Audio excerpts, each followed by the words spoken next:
नमस्कार नीलिमा किचन को आपण मानक अनेक अनेक स्वागत। आज मु आपण मानक सहित शेयर करी एक हेल्दी ब्रेकफास्ट रेसिपी। तेबे भिडियो को स्किप न करी फुल देखंतु। आशा करूची भिडियोटी आपण मानक बहुत पसंद आसीबो।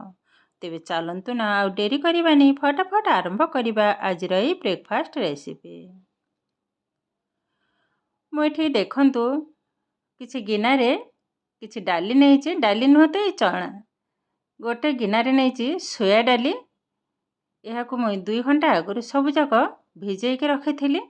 सोया डालीटा मु कंचाटा देखी देखु ये भाव में ही डालीटा ये बजार जेकोसी ग्रोसरी दुकान रे आराम से मिल जाव। तो मुझे आधर सब भाग मु सामान नहीं 50 ग्राम लेखाए 2 घंटा आगु पानी भिजे रखी थी। आ डालीटा केतेटा फुली जाइए। आधे किसी बादाम भी नहीं जो बुट कला बुट एवं काबुली बुट ता सहित नहीं मटर ए सबको मु 2 घंटा आगु पानी भिजे रखी थी। एबे परिष्कार भाव में धोई नबा तापरे सिझेबा बसई नबा कुकर रे गोटे सीटी आसवा पर्यंत बसैबा। सब जाक ढाली नेली। एबे सेई गिनारे गोटे गिना पानी देबी। हाफ टेबल स्पून लुण को मध्य पकई नबा बा स्वाद अनुसार लुण अल्प टिके हल्दी। एबे कभर कर नबा। जस्ट गोटे हुइसेल आसीबो संगे संगे गैस टा को बंद कर दबा एवं संगे संगे सीटी टा को खोल नबा। एबे गैस रे बसई नहीं पैन टा भल भाव गरम होला परे गोटे टेबल स्पून सोरिष तेल पकई नेली। एबे दे दबा गोटे टेबल स्पून जीरा। जीरा टा भल भाव फुटिला परे दे दबा गाजर बीट एवं कैप्सिकम भल भाव मिसई नबा। देखंतु एबे मिसई नेली पकई नबा स्वाद अनुसार लुण गोले नबा। एबे कवर कर नबा लो टू मीडियम फ्लेम रे ही कुक करबा पई। कवर टा खोली नेली आउ थरे मथ गोले नबा। बेसी सिझिबा दरकार नहीं हल्का ही सिझिबो।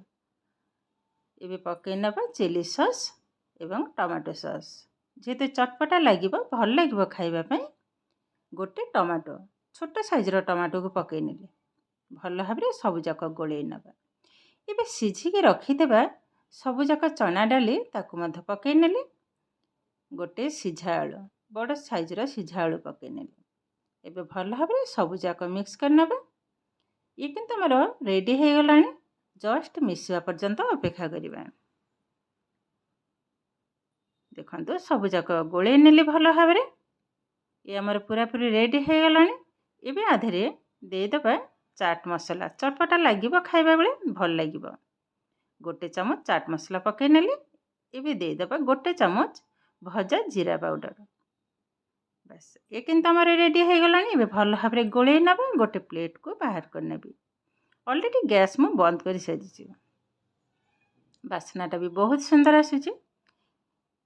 देखो एक गोटे प्लेट खाइला माने पेट पूरा एकदम फुल हो जाइबो आ भोक भी एते जल्दी ही लागिबनी। विशेषकर पिलामानक टिफिन बॉक्स रे मध्य देई परिबे। देखंतु केते सुंदर भाव रे ए मिक्स सलाड हमर रेडी हो गलानी। प्लेट को उठे नेले बहुत सुंदर देखा आ बास्नाटा भी बहुत सुंदर आसुची। ए गरम दिन रे ए भली मिक्स सलाड तैयारी करी निजे खाइबा सहित पिलामानक मध्य खाइबा को देबे बहुत सुंदर लागिबो और बहुत हेल्दी ए रेसिपी। तो आज भिडियोटी आपण मानकु केमिति लागिला कमेंट करने को जमा भी भूलिबेनी। आउ जदि भिडियोटी भल लगे लाइक करेंगे आपणकर फ्रेंड्स किंवा रिलेटिव सहित शेयर करेंगे। आउ जदि मो चैनल रे नुआ तेबे चैनल टी को सब्सक्राइब करेंगे। एमिति आउरी नुआ नुआ भिडियोर नोटिफिकेशन पाइबा पई पाखरे थिबा बेल आइकन को क्लिक करेंगे। ताहेले आज पई रहुचे पुणी देखा हबो आउ एक नुआ भिडियो रे। भलरे रुहंतु सुस्थ रे रुहंतु। नमस्कार।